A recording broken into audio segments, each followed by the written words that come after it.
Magandang araw, miss nyo na ba ang PVL? Don't worry, malapit na itong magsimula dahil hindi na isang buwan ay magsisimula na naman ang All Filipino Conference 2024 sa November. Kaya naman may mga rumor agad ng silabasan. Ibang mga sikat na players from UAAP and PVL.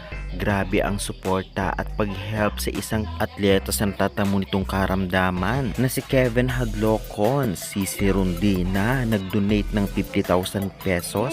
Madi Madayag handang-handa na makakaharap agad ang Denso Eribis. Kailan kaya ito? Star player ng Signal HD Spikers aalis na at hindi nag-green nyo. Dati natin pag-uusapan kaya before that. Please don't forget to like, comment, and subscribe and pahit na notification bell para lagi po kang updated sa aking mga bonggang video about sa volleyball dito sa Pilipinas.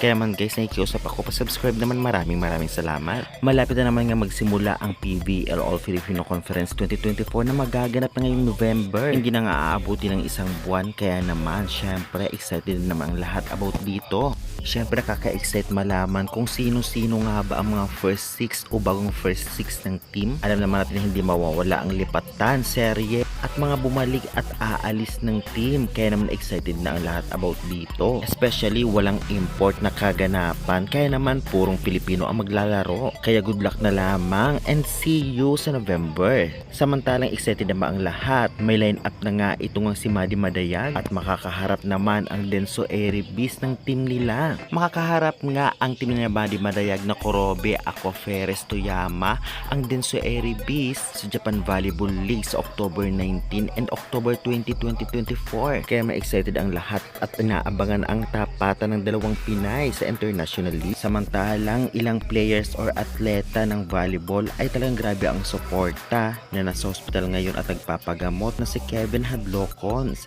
Grabe rin ang suporta ni Sisi Rondina dahil pinabid nga ang kanyang jersey para pang tulong nga kay Kevin, ngunit siya lang naman nito ang kumuha at tumulong na lamang sa halagang 50,000 pesos. Kaya syempre marami ang natuwa dito kay Sisi Rondina. Samantalang hindi lamang siya ang nagpapabid, kahit na ang mga sikat na personality o player ng Enyo katulad na lamang ni Micaela Belen at Angel Canino ay talagang ganun din.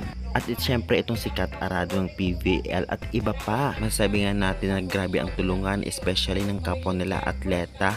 Kung nasa lugmok ay kailangan nilang tulungan para makabangon at sana gumaling na. Samantalang rumor nga about sa Signal HD Spikers na may mawawala daw at aalis. Sinagot na ni Mother Lilio, sabi niya nga dito, may mga hindi na rin yun sa Signal. Sa pagkakaalam ko, isang MB at isang Libero.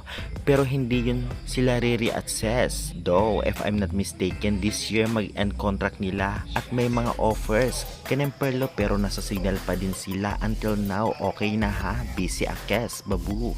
Ito nga ang sabi ni Mother Lilio, kung baga siya ang isa sa mga legit sources pagdating sa volleyball sa PBL. Kaya guys, sino-sino kaya ito? I-comment nyo na sa baba. At sa tingin nyo, anong team kaya may mga pasabog ngayon? May aalis ba o may dadagdag?